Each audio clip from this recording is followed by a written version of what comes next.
क्या कहा तुमने? सुखी हूँ। अरे सुना तुमने, हमें सुखी आदमी मिल गया। क्या तुम सुखी हो? एक ही बात कितनी बार कहूँ? हाँ मैं सुखी हूँ। लेकिन तुम्हारी कमीज कहाँ है? कमीज? क्या तुमने राजा की घोषणा नहीं सुनी? राजा को सुखी आदमी की कमीज चाहिए। पर मेरे पास तो कमीज नहीं है। क्या तुम्हारे पास कमीज भी नहीं है? फिर तुम सुखी कैसे हुए? मेरा सुख कमीज में नहीं है, मैं ही सुख हूँ। अन्नदाता, वह कह रहा था कि उसका सुख कमीज में नहीं है, वह ही सुख है, वह सुखी है, लेकिन उसके पास कमीज नहीं है। बलभद्र,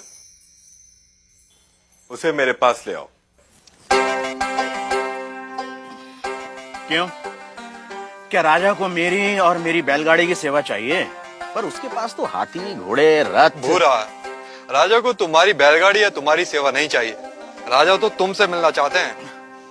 पर मैं राजा से मिलकर क्या करूंगा? शायद वे तुम्हें पुरस्कार देना चाहते हो। पर मैं राजा से पुरस्कार लेकर क्या करूंगा? शायद पुरस्कार के धन से तुम और सुख पा सको, कमीज खरीद सको। दाता, मैं कमीज के बिना भी सुखी हूँ। पर मैंने सुना है कि धन से वस्तुएं मिलती हैं। क्या धन से सुख मिलता है? और जो सुख से भरा हुआ है उसमें और सुख कहां से समाएगा? अगर राजा मुझसे मिलना चाहते हैं तो वो यहाँ आ सकते हैं, मैं उनसे मिल लूंगा। गाड़ीवान ने आने से मना कर दिया अन्नदाता। अन्नदाता को उससे मिलना हो तो हुकुम को ही जाना होगा।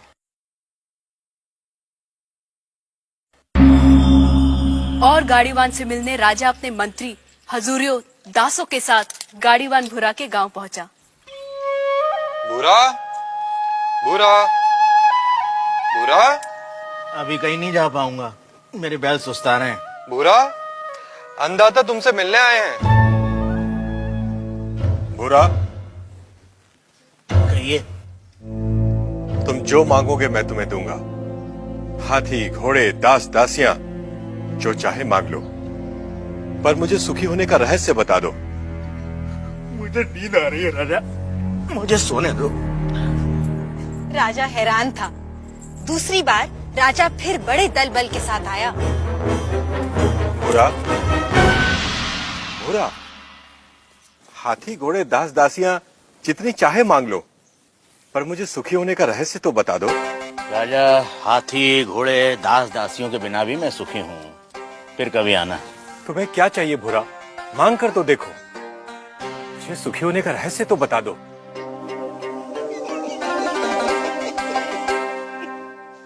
जो स्वयं सुख की खान है उसे लालच देने का काम मूर्ख ही कर सकता है। जा राजा जा, फिर कभी आना।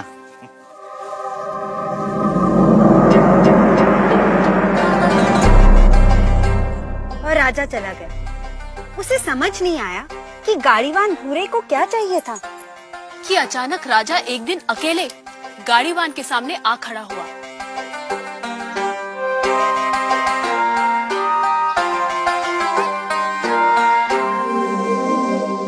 हुकुम।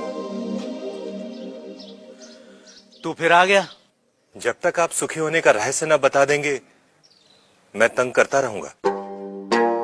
मेरी पीठ खुजा सकेगा? हाँ मालिक। ला, खुजा। रहने दे, रहने दे। ठीक से बैठ जा, बैठ ठीक से।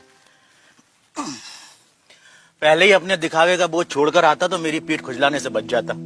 पूछ, क्या जानना चाहता है? यह कैसा रहस्य है कि जिसके पास सैकड़ों कमीजें हैं वह सुखी नहीं है, और जिसके पास कोई कमीज नहीं वह सुखी है?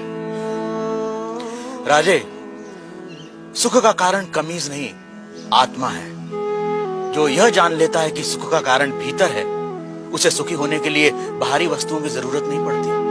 पर मन तो हमेशा सुख के लिए बाहरी वस्तुओं के पीछे भागता रहता है। इसीलिए राजे, जो अपने आनंद स्वरूप आत्मा को जान लेता है वह वस्तुओं के पीछे भागना बंद कर देता है। मैं समझा नहीं।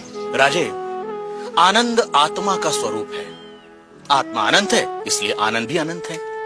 आत्मा के स्वरूप के कारण व्यक्ति स्वयं से हर क्षण प्रेम करता है।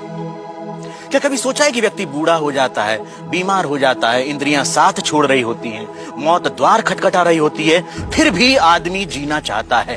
क्यों? क्योंकि हर व्यक्ति स्वयं से हर क्षण हर समय प्रेम करता है। यदि दुख स्वयं का स्वरूप होता तो क्या मनुष्य कभी स्वयं से इतना प्रेम करता? कभी तुमने सोचा है कि कभी कभी आत्महत्या का विचार क्यों आता है? नहीं मालिक। क्या है आत्महत्या का विचार? क्यों भावना के वश में आदमी मन, बुद्धि और शरीर आदि को खत्म कर देना चाहता है? क्योंकि आत्महत्या का विचार भी आत्म प्रेम को ही व्यक्त करता है। जब व्यक्ति दुख और दुख देने वाली स्थितियों से छुटकारा नहीं देखता, तब वह अज्ञानता में आत्महत्या को ही दुखों से छुटकारा पाने का रास्ता समझता है। इतना है मनुष्य का स्वयं के प्रति प्रेम कि वह अपने अस्तित्व को भी समाप्त कर देना चाहता है। सुख भीतर है तो मनुष्य बाहर संसार के पीछे भागता क्यों है? क्योंकि वह स्वयं से प्रेम करता है। मनुष्य जिसकी भी अभिलाषा करता है, चाहे वह धन हो या वैभव, पत्नी, पति या पुत्र हो, वे सिर्फ उपकरण हैं जिनकी अभिलाषा मनुष्य स्वयं के सुख के लिए करता है। मनुष्य अपनी प्रियतम वस्तु या संबंधी को भी छोड़ देता है यदि वह वस्तु या वे संबंध दुख का कारण हो जाए। इसलिए मनुष्य सबसे अधिक स्वयं से प्रेम करता है। कोई भी व्यक्ति, चाहे वह संसार को पाने या संसार को छोड़ने की राह पर ही क्यों न चल रहा हो, वह स्वयं के लिए ही है। स्वयं के लिए इतना प्रेम कि या तो सारा संसार या संसार नहीं। स्वयं के प्रति इतना प्रेम ही आत्मा के सुख स्वरूप का प्रमाण है। यदि ऐसा नहीं होता तो मनुष्य दुखों से प्रेम करता। क्योंकि अज्ञानतावश हम अपने आनंद स्वरूप को नहीं जानते, इसलिए इस आशा में संसार और वस्तुओं के पीछे भागते रहते हैं कि वह हमें छोटे छोटे सुख देगी। यह ठीक वैसा ही है कि जो सुखों का स्वामी है, राजा है, वह खुद को भिखारी समझ दूसरों से इसकी उम्मीद करता है। यही है अज्ञान की शक्ति। इसलिए राजे, संबंधों का और वस्तुओं का सुख स्थायी नहीं होता, परंतु आत्मा का आनंद असीम होता है। वो कैसे स्थायी है? राजे, जब भी हम किसी प्रिय व्यक्ति या प्रिय वस्तु को देखते हैं तो उससे आनंद होता है। इस आनंद को शास्त्र प्रिय कहते हैं। और जब हम उस वस्तु को पा लेते हैं या उस व्यक्ति से मिल लेते हैं, तब वह आनंद कई गुना बढ़ जाता है। उसे मोद कहते हैं। और जब हम उस वस्तु का उपभोग करते हैं, तब उससे प्राप्त होने वाले आनंद को प्रमोद कहते हैं। परंतु जैसे ही हम उस व्यक्ति या उस वस्तु से अलग हो जाते हैं, वह आनंद भी समाप्त हो जाता है। इसलिए राजे, वस्तुओं का आनंद, व्यक्तियों का आनंद स्थायी नहीं होता, परंतु आत्मा का आनंद स्थायी और अनंत होता है।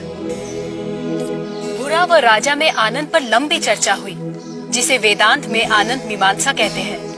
सात्विक आनंद, राजसिक आनंद, तामसिक आनंद से लेकर अलग अलग प्राणियों और अवस्थाओं में आनंद की अनुभूति और उसके कारणों की बुरा ने मीमांसा की। पर अंत में राजा ने वह प्रश्न किया जो इस समय हम सबके मन में है। आर्य, यदि मैं ही आत्मा हूं और आत्मा का आनंद स्थान, समय, जन्म, शरीर, मन, बुद्धि और बाहर की किसी भी वस्तु से स्वतंत्र होता है, तो मैं अनंत, असीमित और पूर्ण आनंद का अनुभव क्यों नहीं कर पाता? राजे, यदि तुम अपनी आंखें बंद करोगे तो अंधेरा ही दिखाई देगा। जब तक तुम शरीर, मन, बुद्धि, संसार, वस्तुएं, रस, भाव और विचारों की ओर ही देखोगे, तब तक तुम उस अनंत, असीमित और पूर्ण का अनुभव नहीं कर सकोगे। इसमें गलती आत्मा की नहीं, हमारे दृष्टिकोण की है। इसलिए राजा, यदि सुख चाहते हो तो बाहर नहीं, भीतर देखो। तो सूत्रधार, क्या इसका ये अर्थ हुआ कि सुख की कामना ही आत्मा के आनंद स्वरूप का कारण है? तुमने ठीक समझा नटी। इसीलिए पूरा जीवन हम सुख की तलाश में रहते हैं। आप जो होते हैं, पूरा जीवन उसी की ही खोज करते हैं। हम आनंद है, इसीलिए हम अनंत सुख की अभिलाषा रखते हैं। इस सत्य को ना जानना ही दुख का कारण है।